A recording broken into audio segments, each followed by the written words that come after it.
Another day, another luto. Korean dish naman tayo ngayon. Abe ko, kanyama na po. Solid yo. Tara, lutuin natin. Yan, bali nagpainit lang ko ng pan. Nilagyan ko ng mantika. Magpipirito muna pala ako ng bawang.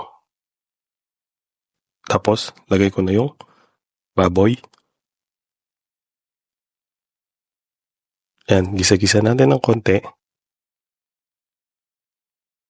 Lagyan ng dinurog na bawang, sibuyas at dahon ng sibuyas. Tapos, igisa-gisa uli. Lagyan ng konting toyo, oyster sauce,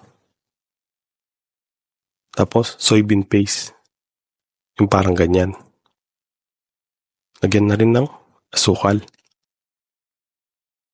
Hayaan muna hanggang maging toasted. Tapos, sesame seed. Wow! Look at that. Follow for more.